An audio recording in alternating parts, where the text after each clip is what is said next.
전쟁 시작 39일 만에 미국이 제시한 최후 통첩 시한을 불과 88분 남겨둔 그야말로 절체절명의 순간, 극적인 2주간의 휴전 합의 소식이 전해졌습니다. 이 소식 하나에 전 세계 금융시장은 지난 한 달여간의 공포를 한꺼번에 토해내듯 말 그대로 폭발적으로 반응했습니다. 코스피는 하루 만에 무려 6.87% 폭등하며 투자자들의 환호 속에 단숨에 5,870선을 뚫어냈고 뉴욕 다우지수 역시 1,325포인트, 2.8% 급등하며 월가는 그야말로 축제 분위기로 가득 찼습니다. 시장의 모든 에너지가 한 방향으로 쏠리는 듯한 강력한 쏠림 현상이 나타난 것입니다. 반대로 전쟁의 공포와 지정학적 리스크를 먹고 자라던 국제 유가는 정반대의 모습을 보였습니다. 뉴욕 상업거래소의 서부 텍사스산 원유 WTI는 하루 만에 17.7%라는 경이적인 수치로 폭락하며 배럴당 92달러 선까지 밀려났고, 런던 ICE 선물거래소의 브렌트유 역시 16.1%나 급락하며 그동안 유가에 끼어있던 막대한 규모의 전쟁 프리미엄이 순식간에 증발해버렸습니다. 시장이 이토록 뜨겁고 격렬하게 반응한 이유는 단 하나, 바로 통제 불가능한 전면전이라는 최악의 파국 시나리오를 일단 피했다는 거대한 심리적 안도감 때문이었습니다. 더 이상 양측의 오판이 걷잡을 수 없는 확전으로 이어져 글로벌 경제 전체를 침체의 구렁텅이로 몰아넣지는 않을 것이라는 기대감, 그리고 최소한 대화의 문이 열렸다는 사실 자체가 시장에 짙게 드리워져 있던 극도의 불안감을 걷어낸 것입니다. 이러한 안도감은 곧바로 중앙은행의 통화정책에 대한 기대감으로까지 번졌습니다. 지정학적 리스크가 완화되면서 인플레이션의 가장 큰 변수였던 유가 상승 압력이 줄어들자 미국 연준이 올해 안에 금리를 인하할 확률이 불과 하루 만에 39%까지 치솟았을 정도니까요. 하지만 시장의 이런 환호가 무색하게도 오는 4월 11일 토요일부터 파키스탄 이슬라마바드에서 시작될 실제 협상 테이블 위에는 언제 터질지 모르는 세계의 거대한 시한폭탄이 숨겨져 있습니다. 단순히 전쟁이 끝났으니 주가가 오를 것이라는 1차원적인 이야기가 절대 아니라는 것입니다. 실제 협상 테이블의 분위기는 축제에 휩싸인 시장과는 정반대로 한 걸음만 잘못 내디뎌도 깨져버릴 살얼음판 그 자체일 가능성이 높습니다. 그 중심에는 해결이 거의 불가능에 가까워 보이는 세 가지 핵심 쟁점이 자리 잡고 있습니다.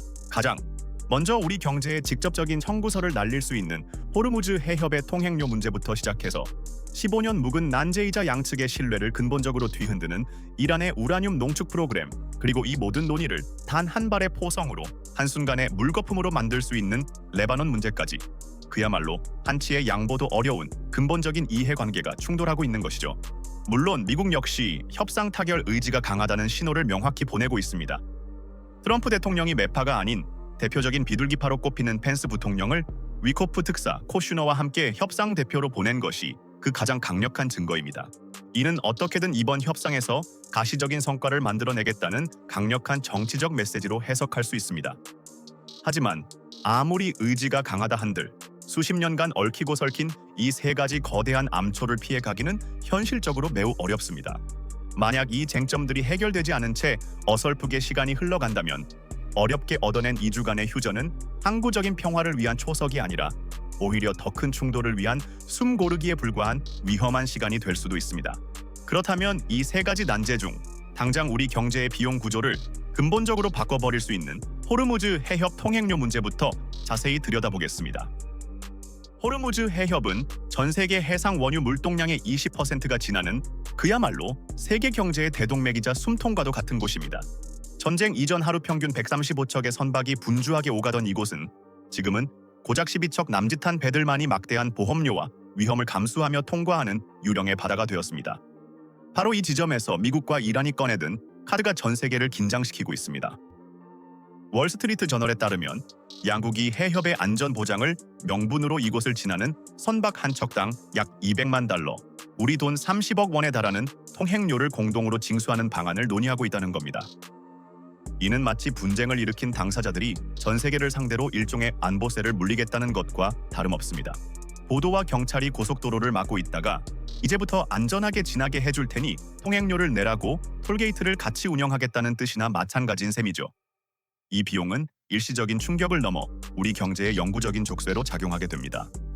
한국은 전체 원유 수입의 70.7%, 액화천연가스 수입의 20.4%를 중동에 의존하고 있으며 이 중동 산유국에서 출발한 유조선의 95%가 바로 이 호르무즈 해협을 통과해야만 합니다. 유조선 한 척당 30억 원의 통행료는 원유 가격의 배럴당 약 1달러의 비용을 영구적으로 추가하는 구조적 상승 요인으로 작용하게 됩니다. 이는 유가가 오르내리는 것과는 차원이 다른 문제입니다. 우리 산업의 원가 구조 자체에 새로운 비용이 영원히 추가되는 것이기 때문입니다. 만약 두바이유 가격이 배럴당 $100 수준을 계속 유지하는 상황에서 이 통행료까지 현실화된다면 한국의 경제 성장률은 0.3%포인트 하락하고 소비자 물가는 1.1%포인트 추가 상승하는 압력을 받게 된다는 분석도 있습니다. 정유, 석유화학, 항공, 해운 등 국가기관 산업 전반의 경쟁력을 갉아먹는 이 호르무즈 통행료는 일시적인 유가 급등을 넘어 고유가 고물가 상황을 우리 경제의 고정값, 즉 뉴노멀로 만들어버릴 수 있다는 점에서 훨씬 더 치명적인 문제입니다. 이렇게 눈에 보이는 경제적 비용 문제도 심각하지만 이보다 더 근본적으로 양국의 신뢰를 깨뜨릴 수 있는 해묵은 난제가 바로 이란의 우라늄 농축 문제입니다. 이란이 현재 보유한 것으로 알려진 순도 60%의 고농축 우라늄, 약 44.0킬릭은 그 자체로 협상 테이블을 위협하는 시한폭탄과도 같습니다. 이는 핵무기 제조에 필요한 순도 90%까지 기술적으로 단 몇 주면 도달할 수 있는 준 핵 보유 상태를 의미하기에 미국과 이스라엘 입장에서는 절대 그냥 넘어갈 수 없는 안보의 마지노선인 셈입니다. 그런데 이 문제가 유독 풀기 어려운 이유는 바로 이란이 2015년 핵합의 이전부터 15년 넘게 사용해온 이른바 이중 문서 전략 때문입니다. 내부적으로는 갈리바프 국회의장이나 혁명수비대 같은 강경파를 향해 핵 주권은 절대 포기할 수 없다는 강한 메시지를 던지며 결속을 다지는 동시에 외부 협상단에게는 국제 원자력 기구 IAEA, 사찰 수용 등 유화적인 태도를 보이며 시간을 끄는 방식이죠. 결국 이 우라늄 문제가 해결되지 않으면 미국은 절대 이란의 숨통을 조이는 경제 제재를 풀지 않을 것이고, 제재가 풀리지 않으면 이란 역시 가장 강력한 협상 카드인 호르무즈 해협을 완전히 개방할 명분이 사라지는 연쇄 구조에 갇히게 됩니다. 양측 모두 한 발짝도 물러서기 힘든 치킨 게임과도 같은 딜레마에 빠져 있는 것입니다. 그런데 미국과 이란이 이 넓고 어려운 문제를 풀기 위해 아무리 머리를 맞대고 있어도 단 한 발의 포탄으로 이 모든 노력을 물거품으로 만들 수 있는 가장 즉각적이고 위험한 변수가 남아 있습니다. 바로 레바논 문제입니다. 이 문제가 왜 그렇게 위험하냐면 이번 2주간의 휴전이 과연 어디까지 적용되는지를 두고 미국, 이란, 그리고 이스라엘과 중재자인 파키스탄까지 4명의 플레이어가 모두 다른 이야기를 하고 있는 말 그대로 동상이몽의 상황이기 때문입니다.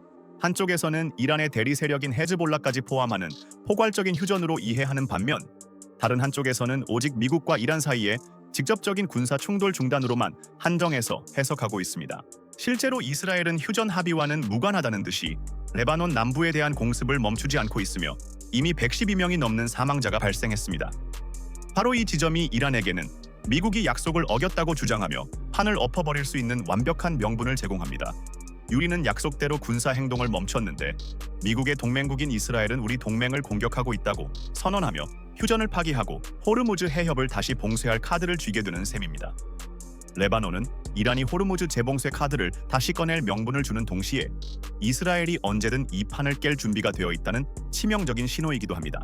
결국 레바논 쟁점이 폭발하는 순간 호르무즈 해협 통행료나 우라늄 농축 문제는 그 논의 자체가 무의미해질 수 있습니다. 이처럼 살얼음판 같은 협상의 진짜 모습을 알고 나면 지난 며칠간 시장이 보여준 폭등을 과연 어떻게 해석해야 할까요? 이것이 진짜 바닥을 다지고 상승하는 추세 전환의 신호탄일까요? 아니면 언제 터질지 모르는 폭탄 위에서 벌어지는 위험한 안도라엘리일 뿐일까요? 결론부터 말씀드리자면 지금 시장은 명백히 안도라엘리 국면입니다. 이 둘을 구분하지 못하면 큰 실수를 저지를 수 있습니다. 추세 전환은 호르무즈 해협 완전 개방이나 이란 제재 해제처럼 구조적인 문제가 해소되어 기업들의 이익 전망이 상향되고 경제의 기초 체력이 회복될 때 나타나는 장기적인 상승 흐름입니다. 반면 안도라엘리는 문제가 해결된 것이 아니라 당장 최악의 고비는 넘겼다는 심리적 안도감이 만들어내는 단기적이고 폭발적인 급등 현상이죠. 최악은 피했다는 생각에 그동안 움츠러들었던 자금이 한꺼번에 몰리면서 나타나는 것으로 빠르고 강하지만 그만큼 빨리 식을 수도 있습니다. 오히려 이번 휴전 합의는 시장의 변동성을 더욱 키우는 역설적인 결과를 낳았습니다. 시장은 이미 확정된 악재보다 앞으로 어떻게 될지 모르는 여러 갈래의 갈림길, 즉 불확실성을 훨씬 더 싫어하기 때문입니다. 전쟁이라는 단 하나의 거대한 악재가 지배하던 시장이 이제는 3가지의 전혀 다른 시나리오가 공존하는 복잡한 국면으로 접어든 것입니다. 첫째, 휴전이 연장되고 협상이 타결되는 낙관적인 시나리오입니다. 이 경우 국제유가는 $80대에서 안정되고 코스피는 6천선 재탈환을 시도하며 본격적인 상승 추세로 돌아설 수 있습니다. 둘째, 뚜렷한 진전 없이 2주간의 휴전이 끝나고 다시 연장되는 지지부진한 교착 상태가 이어지는 기본 시나리오입니다. 이때 유가는 90달러 중반에서 시장을 계속 압박하고 코스피는 5,500선과 5,900선 사이에 답답한 박스권에 갇힐 가능성이 큽니다. 마지막은 협상이 결렬되고 다시 군사적 충돌이 재개되는 최악의 시나리오입니다. 이란이 호르무즈 해협을 다시 봉쇄한다면 유가는 120달러를 넘어설 것이고 코스피는 전 저점을 위협하며 5,000선이 무너지는 끔찍한 충격을 받을 수 있습니다. 그렇다면 우리는 지금 무엇을 봐야 할까요? 시장의 급등세에 소외될까 조급한 마음이 드는 것도 당연합니다. 하지만 지금은 환호하며 추격 매수에 나설 때가 아니라 오히려 한 걸음 물러서서 앞으로의 방향을 결정할 세 가지 핵심 단서를 냉철하게 관찰해야 할 때입니다.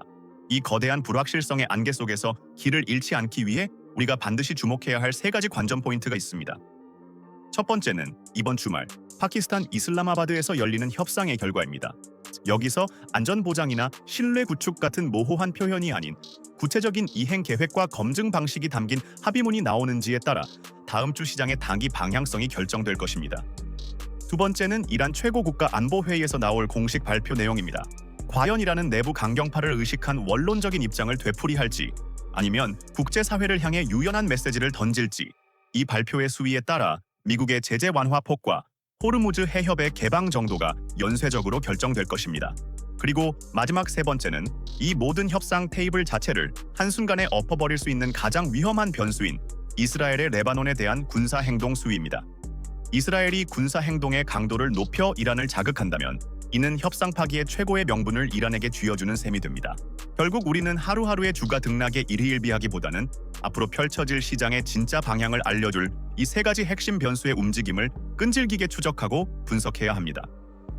이 세 가지 변수의 향방에 따라 우리 자산 시장의 운명도 크게 달라질 것입니다.